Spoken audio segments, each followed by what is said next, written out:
तो इस एपिसोड में जियान मास्टर तेनताई से अपने मनचाहे रिवॉर्ड के बारे में बताने वाली होती है, लेकिन हम देखते हैं कि वह इसके बारे में मास्टर तेनताई से बताने से पहले काफी देर तक सोचती है और इसके बाद उनके सामने अपना सिर झुकाते हुए कहती है कि मैंने जो मार्शल आर्ट टेक्निक प्रैक्टिस किया है, मुझे बिल्कुल उसी रैंक वाले 5 फ्लाइंग स्वॉर्ड की जरूरत है, क्योंकि इसे पाने के बाद मैं इस टेक्निक में और भी अच्छे तरीके से परफॉर्म कर पाऊंगी। और इसीलिए वह मास्टर तेनताई से पूछती है कि क्या आप मुझे बहुत ही हाई क्वालिटी वाले ट्रेजर फ्लाइंग स्वॉर्ड दे सकते हैं, जिनमें से हर एक के पास में गोल्ड, वुड, वाटर, फायर और अर्थ का एट्रीब्यूट हो। लेकिन मास्टर तेनताई इसके बारे में सुनकर काफी देर तक इसके ऊपर कोई भी जवाब नहीं देते, जिसके बाद हम देखते हैं कि जियान के इस बात से बाकी स्टूडेंट भी पूरी तरह से हैरान हो गए होते हैं और इनमें से किसी को भी नहीं लग रहा था कि मास्टर तेनताई जियान को ये 5 फ्लाइंग स्वॉर्ड दे पाएंगे। वहीं उधर जियान भी इस बात से काफी उदास हो गई थी और इसी के साथ वह रोने भी लगी थी, क्योंकि मास्टर तेनताई ने अभी भी इसके बात के ऊपर कोई भी रिएक्शन नहीं दिया था। जिसके बाद हम देखते हैं कि इस बात से जियान का मास्टर भी परेशान हो गया था और फिर जियान से कहता है कि तुम इस तरीके से बिहेव करना बंद करो। लेकिन अब इसके कुछ आगे बोलने से पहले ही मास्टर तेनताई उसे चुप करा देते हैं और जियान से कहते हैं कि तुम्हें इसके बारे में चिंता करने की जरूरत नहीं है, क्योंकि मैं तुम्हें बहुत ही हाई क्वालिटी वाले 5 एट्रीब्यूट के फ्लाइंग स्वॉर्ड को जरूर दूंगा। लेकिन अब इसके बारे में सुनकर खुद जियान भी पूरी तरह से हैरान हो गई थी और इनको यकीन नहीं हो रहा था कि मास्टर तेनताई ने जियान को यह सब भी देने के लिए हाँ कर दिया।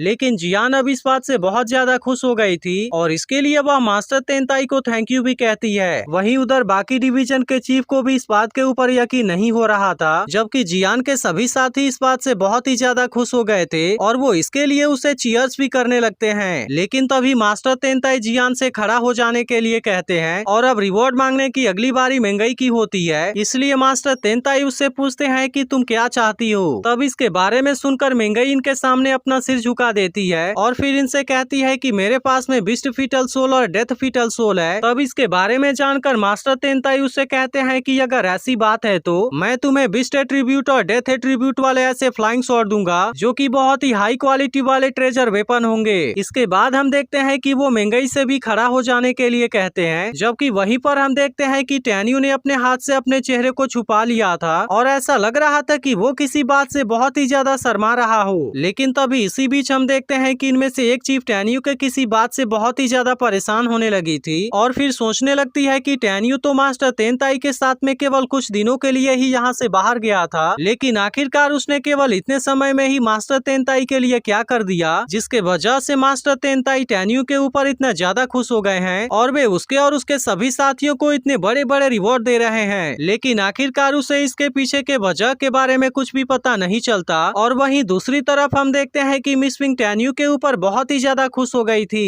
इसके बाद मास्टर तेनताई इनसे आगे कहते हैं कि अब यहाँ पर बाकी जितने भी स्टूडेंट सेलेक्ट हुए हैं, उनके लिए चीफ ने पहले से ही रिवॉर्ड के बारे में तय कर लिया है, जिसे कि मैं कुछ देर में लेकर यहाँ पर आ जाऊंगा। और इसीलिए वो इन सभी से कहते हैं कि अब तुम सभी को यहाँ पर कुछ और देर के लिए वेट करना होगा, तब तक मैं तुम सभी के लिए मैजिक ट्रेजर लेकर यहाँ पर आ जाऊंगा। अब इतनी बात कहने के बाद मास्टर तेनताई यहाँ पर किसी पोर्टल को एक्टिवेट कर देते हैं और इसके मदद से वह यहाँ से गायब हो जाते हैं। जिसके बाद हम देखते हैं कि ये सभी स्टूडेंट भी मास्टर तेनताई के बातों को मानने के लिए रेडी हो गए थे और वो इनके वापस आने तक यहीं पर काफी समय तक उनका इंतजार करने लगते हैं। अब इसी तरह से कुछ घंटे बीत जाने के बाद मास्टर तेनताई सभी मैजिक ट्रेजर को लेकर यहाँ पर वापस आ जाते हैं और फिर वो इसमें बिना देरी किए सभी स्टूडेंट को उनका रिवॉर्ड दे देते हैं। अब इस तरह से हम देखते हैं कि टैन्यू और बाकी लोगों को भी उनका रिवॉर्ड मिल गया था और वे सभी इस बात से अब बहुत ही ज्यादा खुश भी हो गए थे। लेकिन तभी मास्टर तेनताई इनसे कहते हैं कि अब तो तुम सभी को अपना अपना रिवॉर्ड मिल गया है, लेकिन अब इसी के साथ अब केवल तुम्हें आज रात को आराम करने का टाइम मिलेगा और फिर कल तुम्हें एटर्नल इमोर्टल सेक्ट में जाना पड़ेगा ताकि तुम वहाँ पर एटर्नल लैंड ट्रायल को अटेंड कर सको।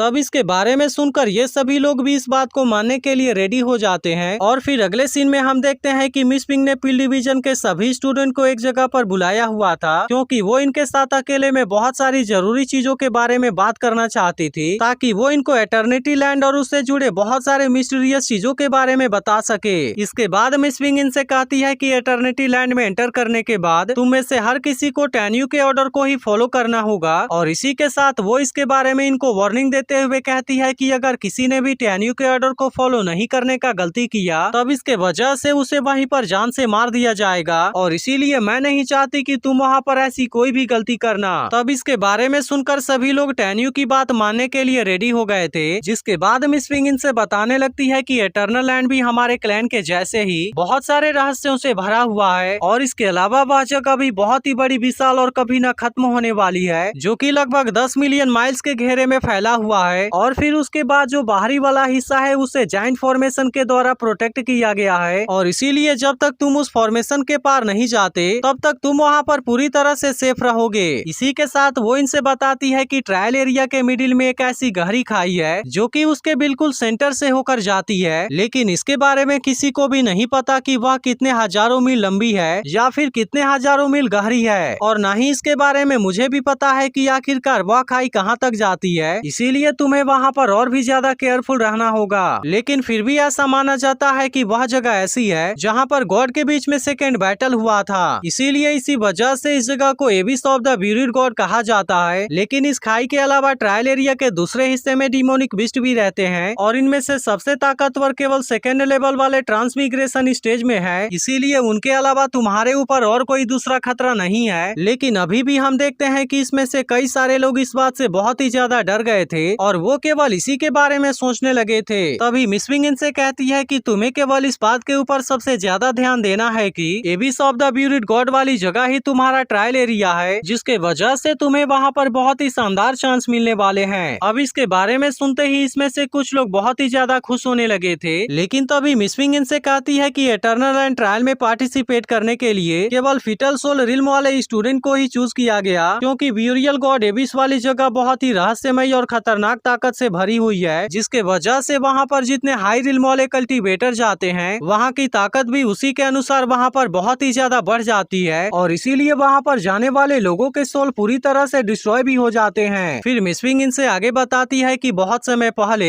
एटर्नल इमोर्टल सेक्ट के सबसे ताकतवर लोग वहाँ पर गए थे, लेकिन इसका रिजल्ट बहुत ही ज्यादा भयानक हुआ और इसके दौरान वहाँ पर बहुत सारे लोग मारे गए थे। इसीलिए उसके बाद से किसी ने भी उसके और अंदर जाने की हिम्मत नहीं की और वहाँ पर बचे हुए बाकी लोग तुरंत अपनी जान बचाने के लिए वहाँ से भाग गए। इसके बाद एटर्नल इमोर्टल सेक्ट ने वहाँ पर कई सालों तक टेस्टिंग किया, जिसके बाद उनको पता चला कि फिटल सोल रिल्म के लेवल 8 से लेकर सोल रिफाइनिंग रिल्म के लेवल 2 वाले कल्टीवेटर वहाँ पर एंटर करने के लिए सबसे ज्यादा सूटेबल हैं। लेकिन अभी भी ब्यूरियल गॉड एबिस के अंदर बहुत सारे रहस्य छुपे हुए हैं और इसके अलावा मुझे पूरा यकीन है कि एटर्नल लैंड के सेंटर में गॉड का कोई ना कोई वेपन जरूर छूटा होगा। इसीलिए यही वजह है कि तीनों सेक्ट के स्टूडेंट को वहाँ पर भेजा जाता है और इसी के साथ वो इनसे बताती है कि पिछले 50,000 सालों में जितने भी स्टूडेंट वहाँ पर गए थे उनमें से अभी तक केवल 9 स्टूडेंट की मौत हुई है। लेकिन सबसे बड़ी हैरानी की बात यह है कि तीनों सेक्ट अपने अपने स्टूडेंट को वहाँ पर अभी भी भेजते हैं। तभी इसी बीच हम देखते हैं कि टैन्यू मिस विंग के बातों को बड़े ध्यान से सुन रहा था और फिर उससे कहता है कि मैं इसके बारे में और ज्यादा जानना चाहता हूँ और फिर वो मिस विंग से इसके वजह के बारे में पूछने लगता है। तब इस पर मिस विंग उससे कहती है कि एटर्नल इमोर्टल सेक्ट ने एटर्नल लैंड के सभी हिस्सों को तलाश कर लिया है, लेकिन अभी तक उनको the great war of the God का कोई भी वेपन हाथ में नहीं लगा, जिसके बारे में बहुत समय पहले ही उनको सबूत मिले थे। लेकिन आखिरकार आज तक भी वे गॉड के वेपन को खोजने में कामयाब नहीं हो पाए। इसके बाद मिस विंग इनसे आगे कहती है कि एटर्नल इमोर्टल सेक्ट के माउंटेन गेट के सामने स्टोलन एटर्नल डिवाइन स्वॉर्ड है, जो कि लगभग 80,000 साल पुराना है और एटर्नल इमोर्टल सेक्ट के एंसेस्टर ने इसे ब्यूरियल गॉड एबिस के अंदर से पाया था। अब इसके बारे में सुनते ही टैन्यू भी किसी चीज के बारे में सोचने लगा था और इसके बाद वो इस बात से हैरान भी होने लगता है, जिसके बाद एपिसोड यहीं पर एंड हो जाता है।